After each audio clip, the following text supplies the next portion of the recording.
Good afternoon, everybody. This is third in a series of webinars that I have done over the last 1 month. So the first, hold on, yeah. So the first webinar was on April 15th. It was about advances in telecom technologies assisting smart city deployments. The second one was more focused on electronics and IT. This was about sensing, tracking, measuring, analyzing the new paradigms for telcos. Both of these were focusing on how telecom companies should be looking at the whole smart city opportunity that is there in front of us. Today's topic is more about the general concept of smart cities and the problems and opportunities that we see over the next 20 years. I'm going to talk a little bit about my company Gaia for the first 2 slides so that you get a background of where I'm coming from. And subsequent to that, I'm going to talk about the challenge proposal, the 20 cities that have made it to the beacon list, and some of the challenges that a lot of industry experts have pointed out over the last 1 year.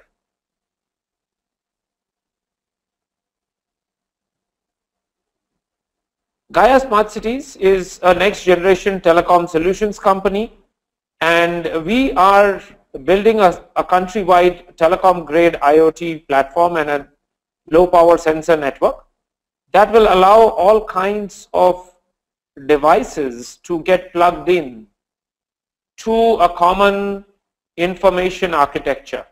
It will allow people, it will allow devices, it will allow things to get connected to processes which work at a citywide or a nationwide level. It will be creating solutions for industries, it will create solutions for governments and for B2C players so that they can quickly introduce different IoT solutions for solving smart city urban problems. So we have 3 lines of business. One is solution and consulting. So we help companies end to end from designing their products and processes all the way to implementing and solutioning and operating their networks. The second line of business is networks. We are creating a virtualized 2G, 3G, 4G network which will allow us to provide seamless connectivity to any wireless telecom provider in the country, as well as creating a separate low power wireless network which will allow devices to spend small amounts of data from them across the country. We are also looking at solving problems where our customers are demanding custom communication networks, so that when either a public or a private network is not possible, using traditionally available telecom technologies, we go in and suggest other means of communicating from a device all the way back to the internet or to any server that the company might own.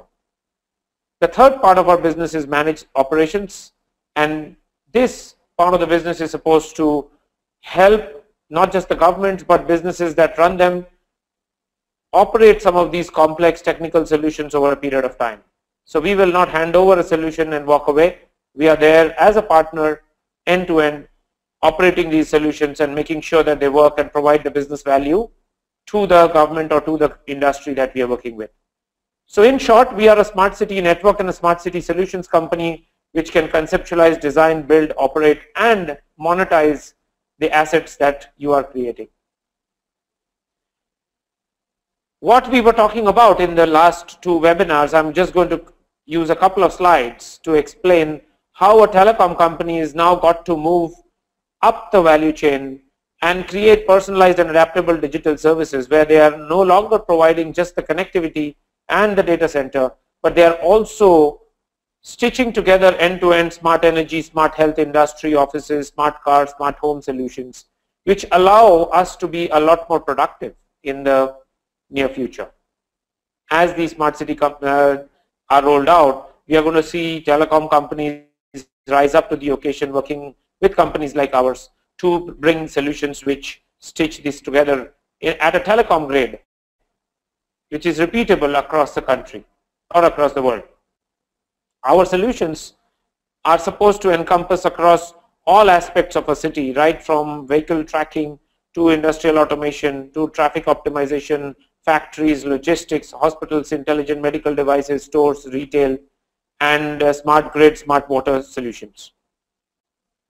So if I look at an overall perspective, we are actually creating a network of networks which will allow different devices to connect over multiple types of networks to our backend IoT platform, and then we are going to have vertical solutions for and integration options for smart meters, asset tracking, CCTV or remote monitoring, and we are going to expose it to our end customers, to service providers, to resellers and research partners, so that we can create a system of systems. This sharing of information and sharing of infrastructure in the technology domain is what is going to enable a lot of the smart cities in the future. We look at a 5-layered approach to creation of smart cities. First is the real estate development. If you take a look at all the proposals that have come up today, a lot of it is predicated on using the land and building up the foundation of a desirable smart city. It requires good master planning, urban planning, and a lot of that has already started. Some of the cities don't have it, but they are working towards it. The next one is basic infrastructure. Developing the necessary roads, water supplies, sewerage, energy, telecom of a city. The third one is smart infrastructure. And by smart, we believe that cities are going to look at introducing technology, primarily ICT technology, where we are measuring everything and improving everything. Smart houses, smart buildings, intelligent transport, where information is available to the right person at the right time. The fourth layer is live services, demand response, cutting energy costs, ensuring that our children and our elderly are taken care of because we are able to respond to their needs. It is providing a higher quality of life. The fifth and the last and a very important aspect of smart cities is lifestyle, culture and art. We cannot be living a very hollow life with only the real estate and basic and smart infrastructure. We need to bring in quality. We need to bring in community services, preservation of our traditional culture in each city. And each city has its own nuances, and we are going to see these nuances come out when we look at the proposals that have come out. So these are the 5 basic pillars on which most of these proposals from the different cities came out. And they are all towards achievement of some end goals. What are the end goals of these smart cities? In the next 30 years, 20 years, we are going to see secure, accident-free or less disciplined road intersections. This is one of the biggest problems in India today, traffic and traffic management and indisciplined road traffic. I think this is one thing that will definitely change in the next 20 years.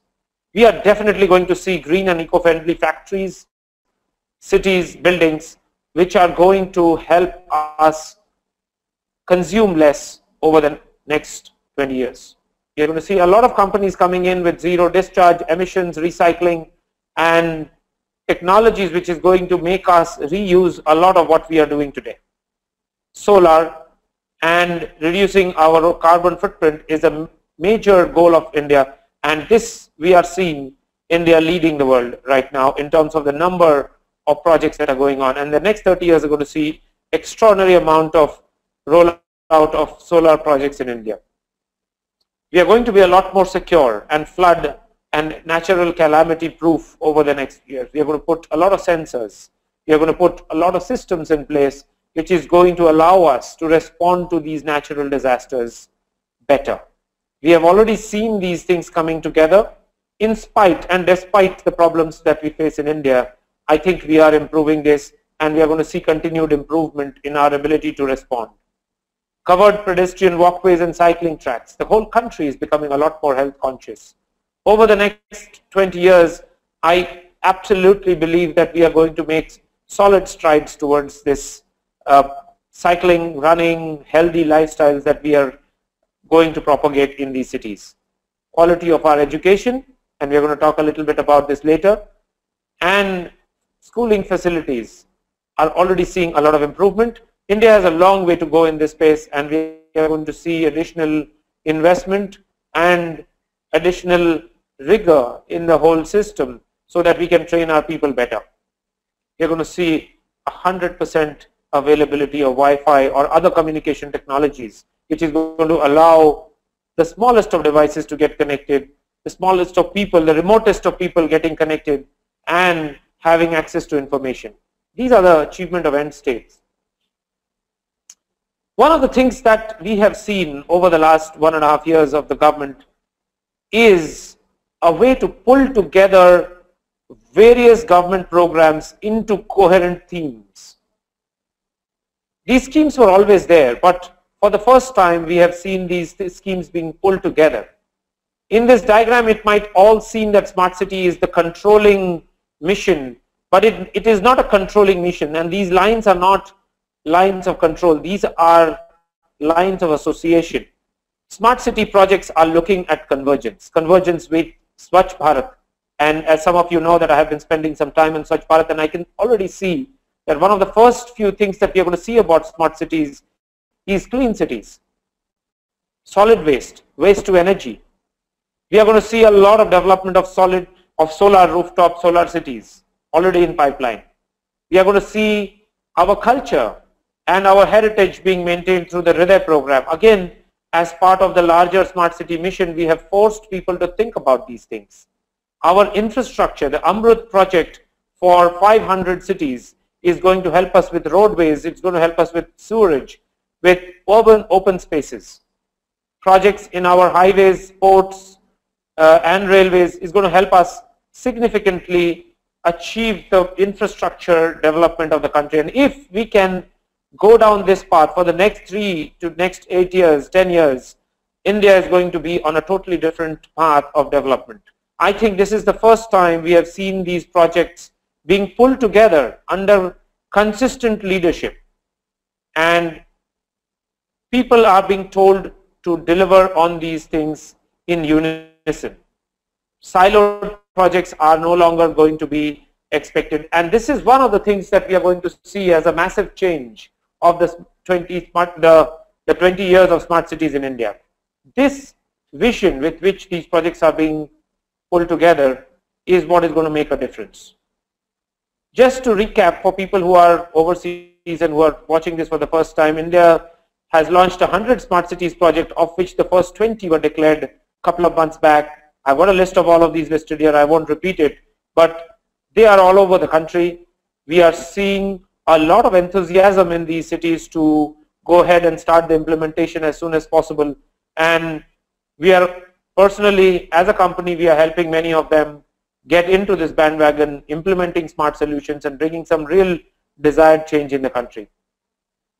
A lot of these cities have suggested command centers, emergency response, cycling, parking, bus transport, mapping, all kinds of solutions have been suggested. So I'm going to do a very quick recap of the different kinds of solutions that people have talked about.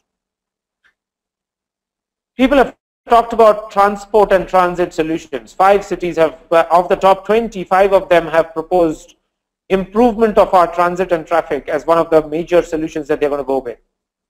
5 more cities have talked about improving our government to citizen services, service delivery of our operations.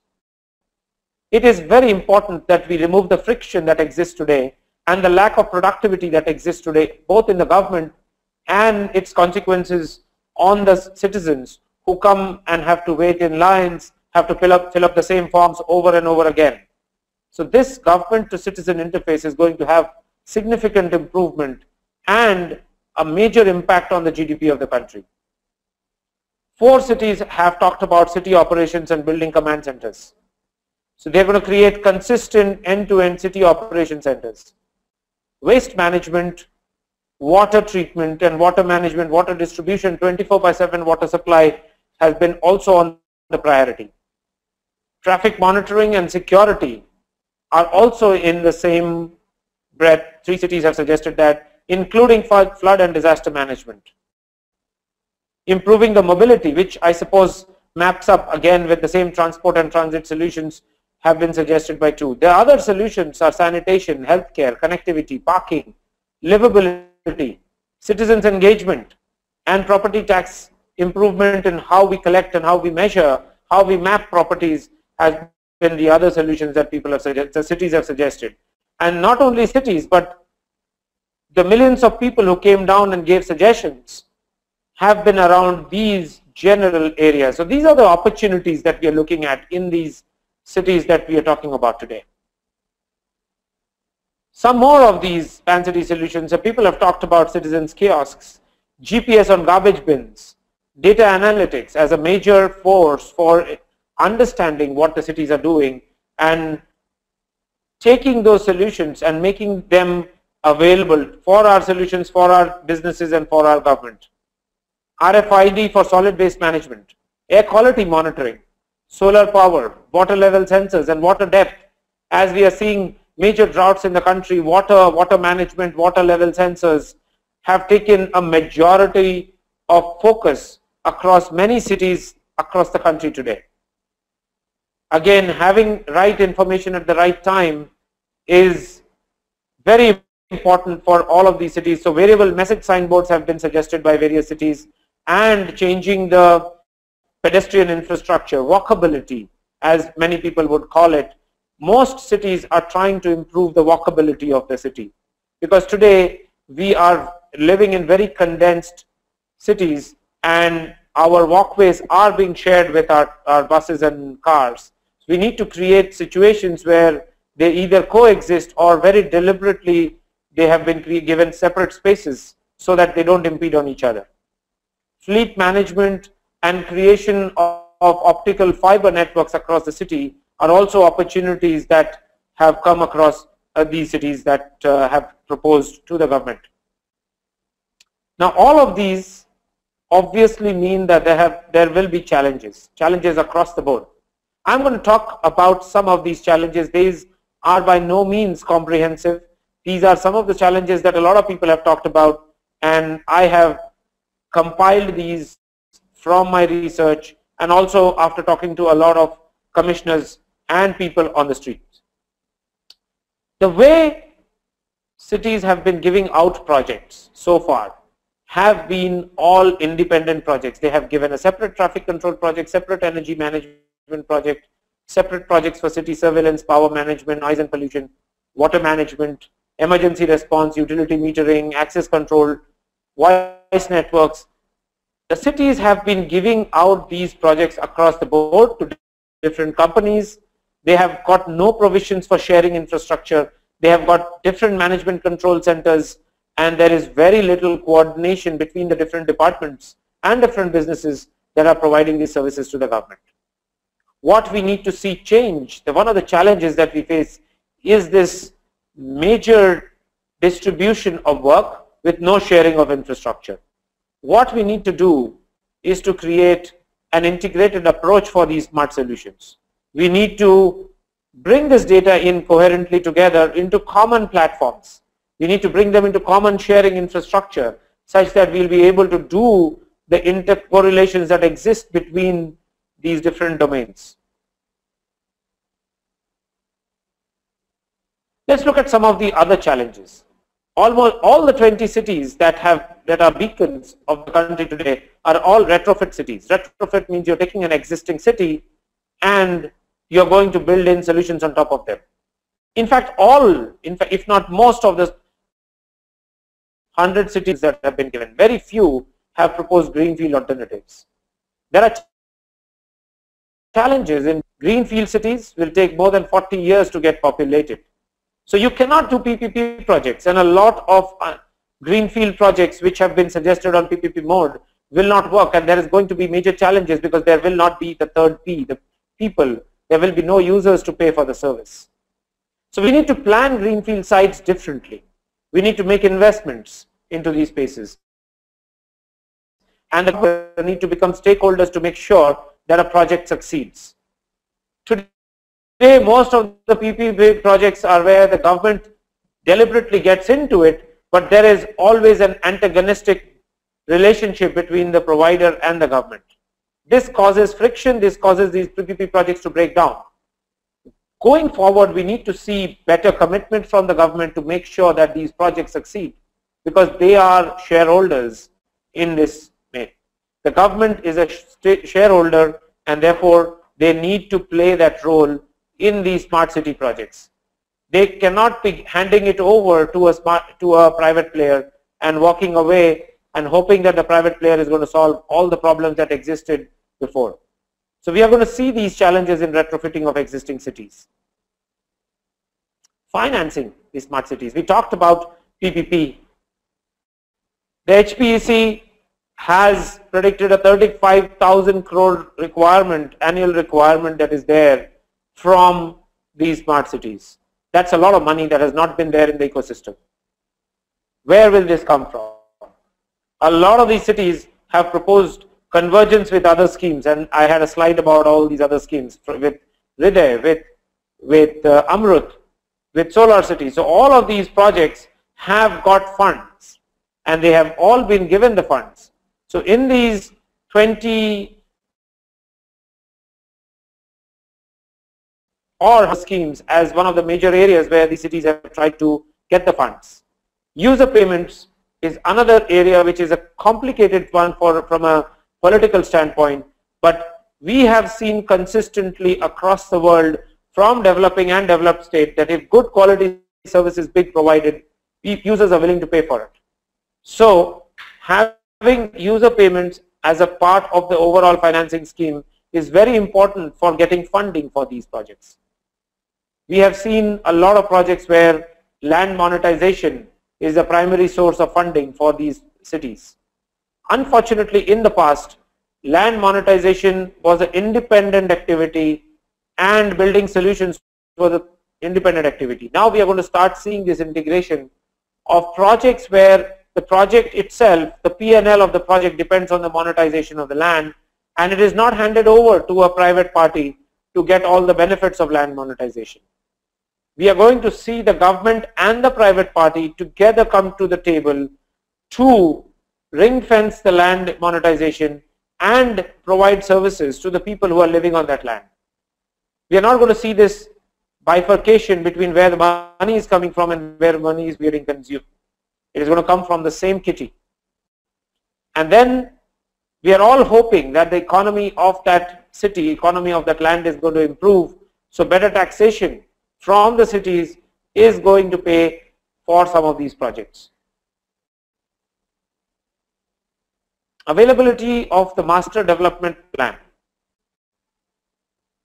A lot of these cities today had to rush through the master development plans for this smart city proposal. I don't think that many have been thought through, and many of these ULBs are not financially sustainable in their own right, and a lot of their services that they provide are without tariff, from street cleaning to water to power to many of the other services today are provided free, and the ULB is not profitable or sustainable.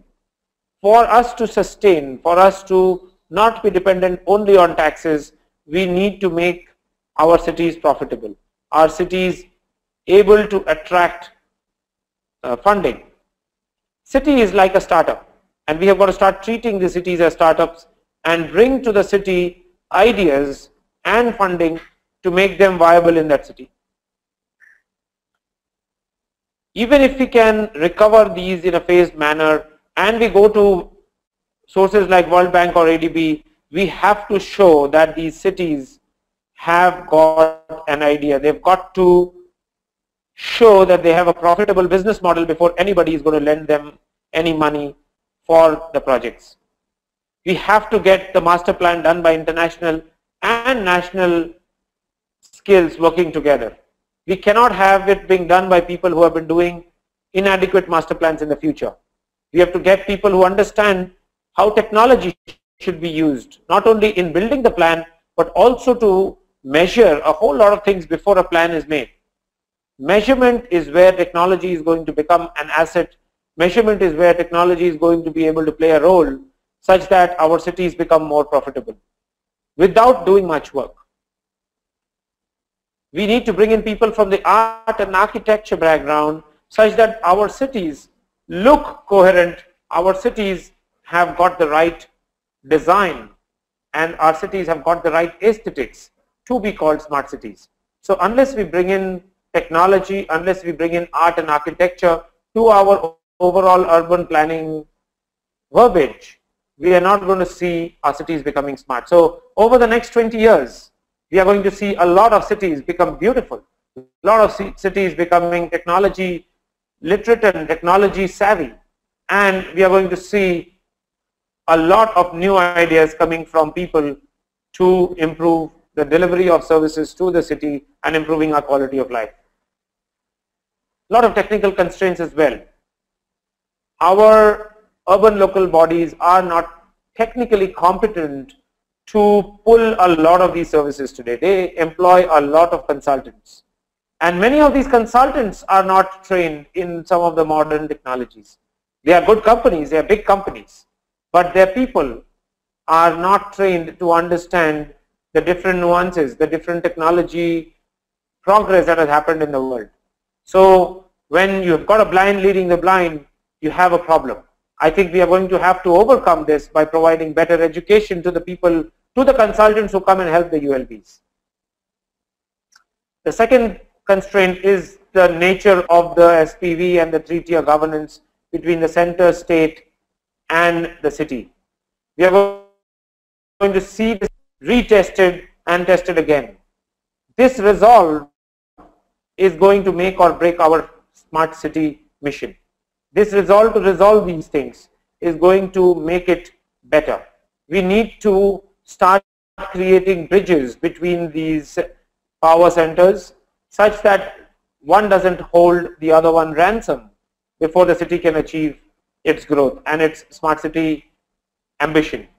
Because if that ransom happens, we are not going to see the development of cities. We are witnessing every day what is happening in the state of New Delhi and the constant bickering that happens between the urban local body, the state government, and the central government. And beautiful cities like Delhi, which have got ample opportunities to bring in major change in the country, is being left behind because of this tension. We need to solve these problems for the smart cities to become viable in India, not just in Delhi but across the country. We need to remove red tape in giving clearances and to create a way to deal with multi-vendor environments. We talked about projects which were completely distributed. We need to create situations such that vendors work together with a common objective. The cities having a common objective will enforce the vendors to come together and keep their differences and their interfaces aside. Today we have got vendors who have never shared anything with anybody. One of the big challenges would be to get these vendors to start coming together and sharing infrastructure, sharing knowledge, sharing technology, and sharing interfaces. This bridge between the center, between the city and the vendors and between vendors is again going to be very crucial in meeting the goals that we have got for the smart city mission. A lot of skills are required in the country. India is not ready for the transformation in the next 20 years. The capacity in the construction industry, the capability in the construction industry, the capability that we have got in electronics, telecom, IT, internet technologies, the capability that we have got in design and communication, behavior change.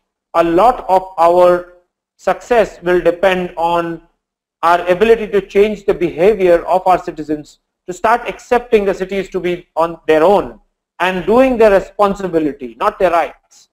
We always question the government and say that we have got freedom of speech and freedom of doing ABC, but we forget that we also have responsibility towards the city and the state and the government. We forget that we are supposed to do our bit. So behavior change is going to be a major contributor as well as a success factor for the success of the smart cities mission.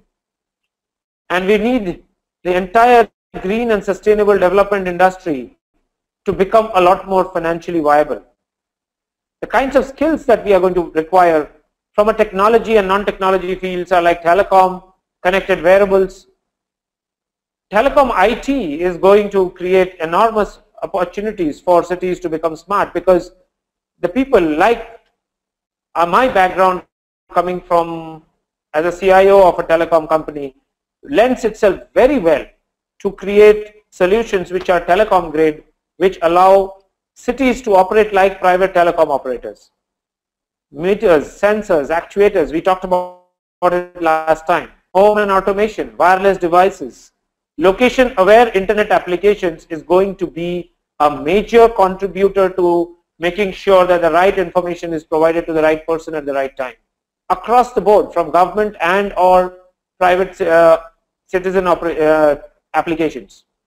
Complex events management is another area where we see people coming in and making valuable contributions, but we don't have people with these backgrounds. Big data structures, machine data analytics. We need people with business and policy analysis background. Unfortunately, in India, we don't do any analysis before we make policy changes. We have a cursory understanding of first level implications. We need to go very deep into systems thinking and to bring about an understanding of how one event leads to other events, which leads to many other consequences downstream. We need to have people with product and strategy backgrounds. We need to take every government service as a product and make sure that our consumers, our citizens, start treating these services as products. They pay for it and they should demand the right service from the government. We will have people with master data management, water, power, gas, SCADA, urban planning, people with PPP project background, people with solid waste management and mission critical operations. These are some of the skills that will be required for transforming India in the next 20 years. I see a lot of hope. I see a lot of opportunity as India transforms itself. And I'm going to make today's webinar a bit short, and we're going to end now and wait for questions from the audience. And I hope that there are enough questions about the opportunity so that I also learn from this interaction. Thank you. We're going to open the mic for questions.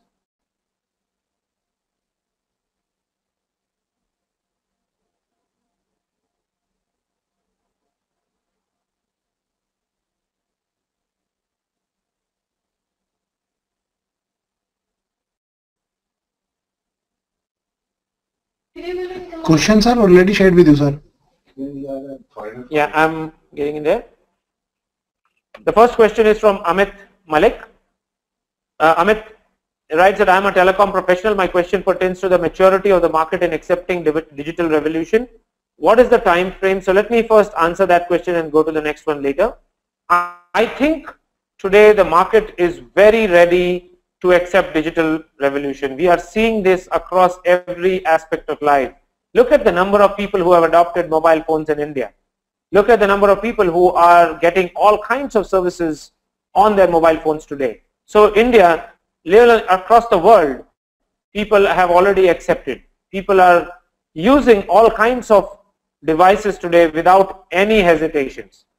People are not looking at some of the challenges that they might face in the future, but they are definitely adopting these technologies. Now the second question is, what is the time frame we are looking towards getting a comfortable acceptance of smart cities and will not have an impact on the policy making of various sectors, and how difficult it is to synergize, in particular in the current environment? Amit, I completely agree with you. It is challenging that in the current environment projects are given in silos. Projects are given with a lot of people trying to influence them in the right and the wrong way. But smart cities are here to stay in spite of the government. Projects are already happening for water, for power, for gas, for education, for all of these areas. Smart cities are already happening.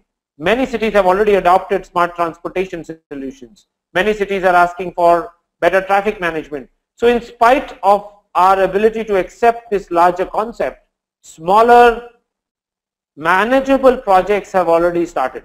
So I am very hopeful that at some point in time these will all integrate together. So I am hoping that these beacon cities create the first round of integration of these smart solutions. It is not that this technology is new. The technology has always been there over the last 4, 5, 10 years. It is only now that we are seeing these technologies come together and sharing infrastructure along the way. The next question, again follow up, is that in fact smart cities evolution is directly related to acceptance of 4G network, which is not operating to their maximum as we have still not seen the kind of infrastructure and investment that telcos offer. To tell you the truth, a lot of smart city information that is required might not require 4G as the base. They can very well operate on 2G and 3G infrastructure. We have somehow decided to say that 4G is required for smart cities. Absolutely not. 4G might be required for providing high-speed broadband, and it is absolutely required for improving the GDP of the country. I completely attest to that and have myself been part of the 4G rollout. But let me tell you that that is not only technology that is required. There are many more technologies that will be there, and we are seeing these being rolled out already. Market is accepting these, and I hope we are going to be able to see these solutions coming from existing operators. The next question is from Rajesh Proti. How important is the role of telcos going to become in the smart cities? More so with a limited resource spectrum availability, how do you foresee this challenge being neutralized? Sub questions that will we have civil catalyzation kind of situation by the telcos? I think it meant cartelization, but let's answer it. There is enough spectrum available for the technologies that people are talking about in smart cities. I don't think that there is a shortage of spectrum. That is my personal opinion. But there is certainly shortage of spectrum when you want to provide broadband connectivity. There is a shortage of spectrum because our spectrum is very fractured across various bands. If we allow our telecom operators to farm these spectrum in such a way that they can optimize over larger bands, we are going to see better utilization of spectrum. What is also required is better utilization of the infrastructure, about the towers. The ugliness that is there in the country with telecom towers need to change. That sharing is absolutely essential in the country, and that needs to change immediately. The next question is from Sanjay. What is the scope for a startup company in the smart city project? There are plenty of opportunities for startup companies in the smart city project. I myself run a startup company in this space, and I am certainly being sought after by many of these cities as well as by many of the people who are consultants in the smart city projects, because they don't have the required technology as well as telecom, IT and electronics capabilities. We bring that to the table. There is going to be a lot of people with the skills that I talk about. The slide which is up there has all the skills that are required, and startup companies with these skills are going to find work very easily in this space. The next question is from Shahab. According to you, what role of Wi-Fi monetization in enabling Wi-Fi internet access free of cost in the upcoming years is part of smart cities?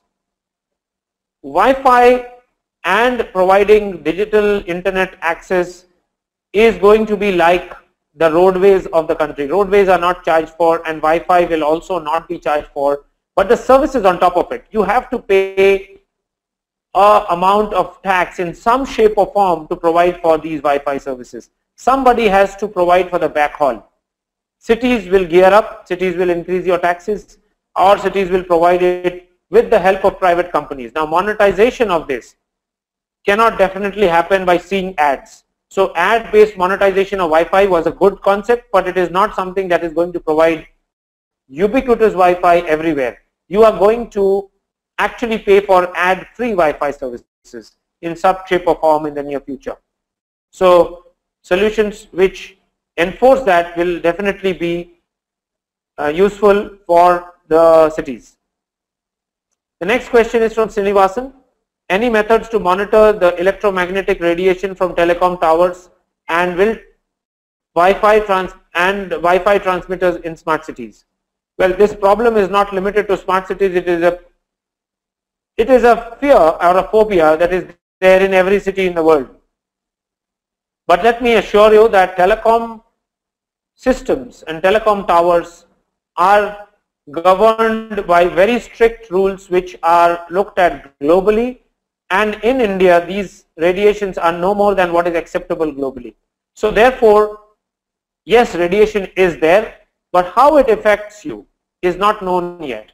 And it is definitely not something that we should be exposed to all the time. So a lot of spectrum sharing and active electronics equipment will reduce it, but it is not particular to a problem in smart cities. It is there across all cities, and we need to get over this fear of spectrum and fear of radiation and adopt wireless technology, because the alternative is not good, and the alternative is going to cause more harm to the cities today in laying fiber.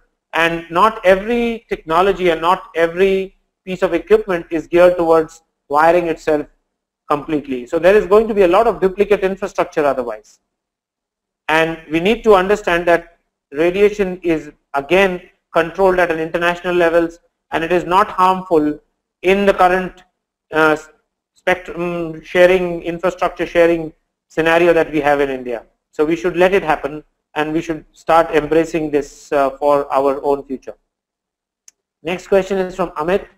Since this cannot be implemented in upcoming cities due to financial viability, what is the solution so as to ensure that new cities incorporate and embrace these changes at the conceptual stage itself for it to be smart? As I mentioned in my previous webinars, and in fact today as well, that smart means something where you have thought through and you have created the measurement infrastructure so that you can improve all the time. So our current cities, if they are bringing in the right urban planners, the right technology people, the right arts and architecture people, we are going to see our cities putting data in place such that they can improve themselves over the future. And the new cities are already being designed as smart cities. If you take a look at GIFT city, if you take a look at Naya Raipur, these are all cities where they started talking themselves as smart cities. They put the right kind of infrastructure in place. They put the right underground cabling in place. They put the right road infrastructure in place. They have put the right parks and open spaces in place. They are smart cities today. So our new cities are already smart, except nobody lives in those cities. So we need to make our existing cities smart. We need to improve the greenery in the cities. We need to make the cities more affordable and sustainable, and making sure that our cities create better quality of life is what is important right now. So we cannot wait for new smart cities to come up to see better quality of life. We need to introduce them in our existing smart cities.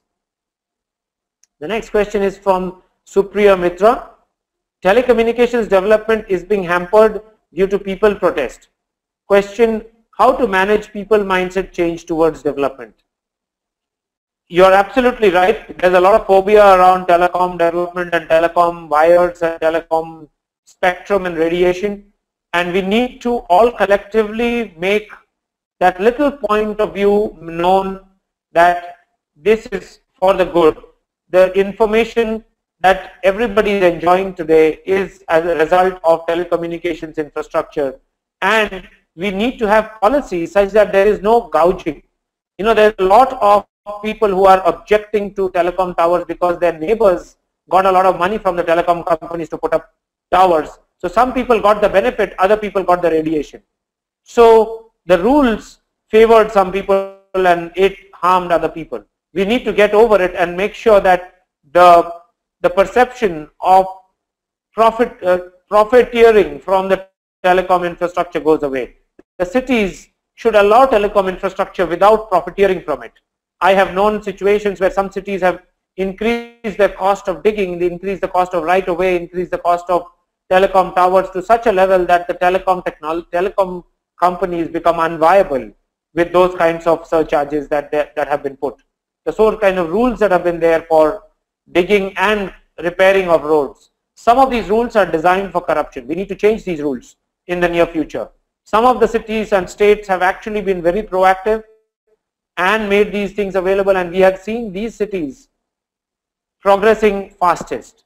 If you take a look at Madhya Pradesh, if you take a look at many of the cities which have got most number of smart city projects, are the cities which came up with progressive rules for telecom companies to lay up their infrastructure.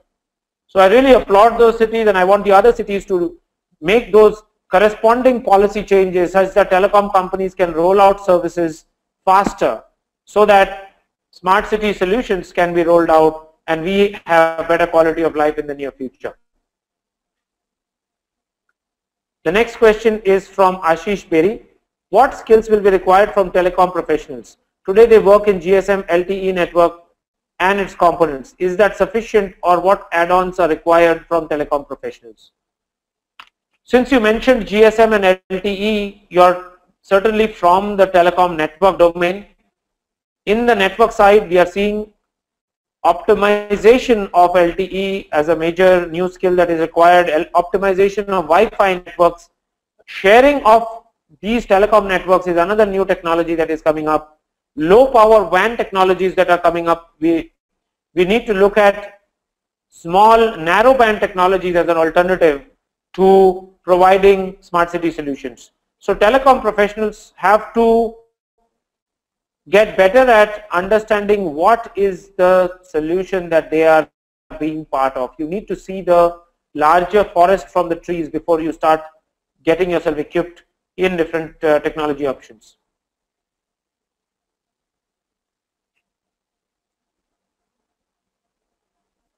IoT, 5G, smart cities, convergence, where are we heading? The next question is from Ravi Chandar. We are heading towards convergence and they are going to be there. IoT and 5G technologies, which is already allowing a lot of IoT devices to get connected, and smart cities, which are essentially going to pull IoT and 5G together, is what is looked up in the telecom domain as the new technologies. These are still few years away in terms of convergence, but lots of people are working towards it, and I'm quite certain that we are going to start seeing the first implementation of these solutions in the next year and a half across the world. The next question is from Raghavan. Do we see one smart city model that gets replicated progressively nationwide, but do we see multiple models getting tested in the first round and each successful one spawn its own clones? Raghavan, I actually believe on the second part of your statement, which is that there is going to be plenty of models in the first 20 cities. These models are going to be replicated in the next 400 cities in this country and over the world. We are leading the world in terms of figuring out how to take absolutely developing countries and putting in people who are trying to solve problems of this nature, and we are going to export this very soon to the rest of the world. We are going to expose cheap technology, we are going to expose better information infrastructure, we are going to expose better business models, we are going to expose better policy decisions that are going to happen across the country. I'm quite hopeful that we will see multiple models emerge, we will test them out, and we are going to roll it out to many cities across the world. The next question is from Vandana Bhatia. The project is ambitious and plans from governments are 1 year in their focus, and the challenges about this shall involve more time getting the basics of the project right. First, what is the ideal time frame in your view for a typical city? I would give, in my point of view, a city needs about 10 years. 5 years for a lot of transformation, technology, rollout of services, and 5 years for the benefits to get completely absorbed and behavior change across the entire city. So I am ambitious. I think that there is a lot of work that needs to be done, but let me tell you that the government's focus is not a 1 year focus. Government's focus is for the entire duration of their plan period, plus I'm quite certain that if we do a good job in the first 20 and the next 23 and the next 20 cities, we are going to see the continuation of this plan regardless of the political party that comes and takes the seat in the following government. And I'm quite certain, just like the new government took the good programs from the last government and ensured that they succeeded, although with different names. Amrut was JNNURM, we had solar missions, we had Many other projects which have got Aadhaar is another example where good projects from one government carries over to the next government.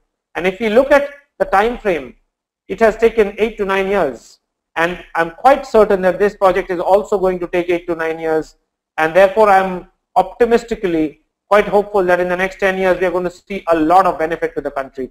But you should definitely see implementations of sizable quantity in the next 5 years. Next question is from Sanjeev Gupta. Smart city is a concept which is a combination of smart electricity, smart water, transportation, parking, renewable, telecom, and telecom will be binding force which will connect all data via smart sensors to big data analytics and platforms. If that was a question, the answer is yes. If that was a statement, the answer is yes. So yes, telecom is going to be the binding concept which pulls all of it together. And therefore, if you noticed, these series of webinars has focused on the opportunities of telecom companies to rise up to this opportunity that is there in front of all of us. So yes, you're right. The next question is from Narendra Singh. What kind of transformation is expected in telecom IT systems? What traditional OSS BSS is about to change? Absolutely. The traditional OSS BSS systems are about to change because telecom companies are very used to dealing with people behind their telecom infrastructure. They are not used to dealing with machines, dumb machines, smart machines, devices, chips, sensors, plants, animals, pets, dogs, cats. They are not used to seeing these kinds of things behind their telecom infrastructure. The OSS BSS has to change.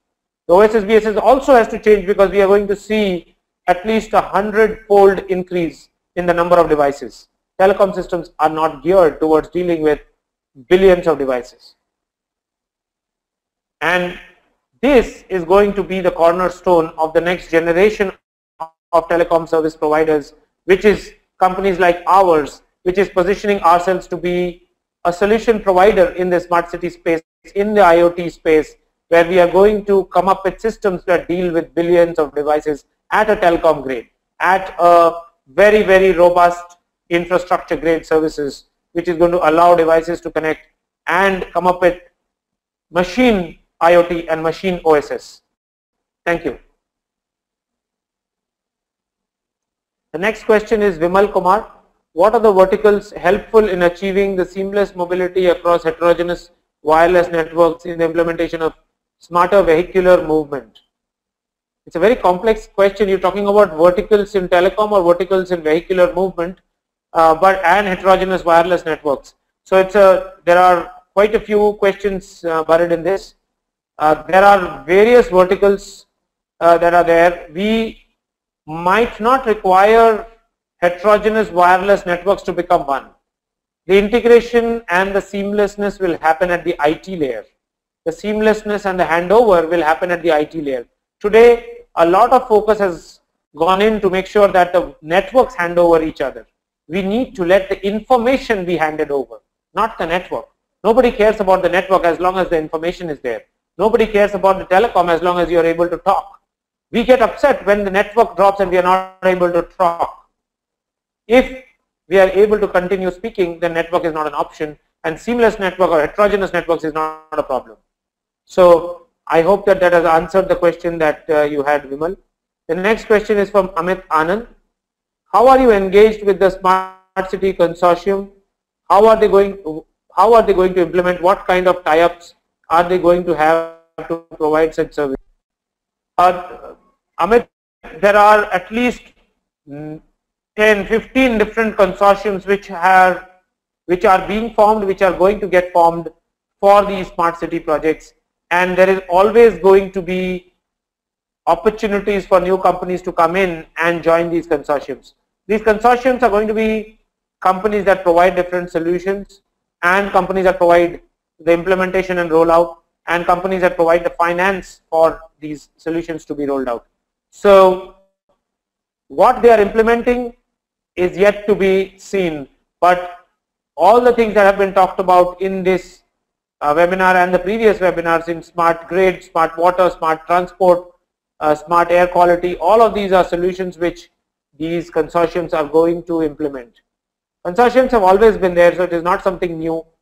In the smart city space, we are going to see them working across multiple government departments rolled into one. The consortium of government departments is what is going to be the difference in the coming few years. It is not the consortium of private operators. They have always worked in consortiums. The problem has always arisen when we have got government departments who have got to work in a consortium, different government departments. It has been a Herculean task for the cities to get MOUs signed between the various government departments for the submission of the 100 Smart Cities challenge proposals. We have seen these challenges over and over again in the past, and I'm quite certain we are going to see these challenges in the future as well. Siddhant Agarwal has asked the next question. Some cities are already working on infra projects in silo and they need integration at the end. Will this model work? Yeah, the cities which are already working in silos will continue working. If the projects have been given to private operators, I hope that they take a step back, see the commonalities and the common infrastructure and the sharing infrastructure that can be introduced in these cities. And we are going to see some of these projects which have already been given out, take a step back and do the right thing for the cities in the right place. So some contractual negotiations need to be happened in the future to make sure that the projects which are already working in silos to come and not be in a silo and start sharing the infrastructure which is there. We have seen this in Aadhaar, we have seen this in many of the other rollouts, and it is possible and it will be possible in the smart cities engagement as well. So this is the last question, and we will stop after this question. The next question is from Pradeep Srivastava. Expert telcos who have laid optical fiber cable, why government is not promoting non-telco companies to give and support these small companies by waiving off ROW charges so that companies can save money of ROW and create OFC network? Well, so far there have been no consistent rules around OFC network rollout, and each city or each state has come up with their own rules. And to the defense of the cities, a lot of the telecom companies have also abused this right of way in the past. So I think we need to come up with a healthy compromise. The country needs to come up with common rules with which OFC rollout and or these network rollouts be governed. As soon as the country mandates, I can guarantee you that 5 other operators are going to come and do a PIL against it. So we will need to now step back and tell the companies to start cooperating with each other and not create infrastructure that cannot be shared with anybody. So Pradeep, I respect the question. I know that this is a problem, and I think the onus is on us not to start fighting PILs to restrict each other when we start creating OFC networks and start creating a shared economy, just like Airbnb and Uber have done across the transport and the hotel industry. We need to see a Uber kind of solution on the optical fiber network so that people are able to share this infrastructure in a seamless manner. And that is something that we are working on right now. Thank you. We're going to end the session here, and you will find the recording in the usual place on ETTelecom. Thank you.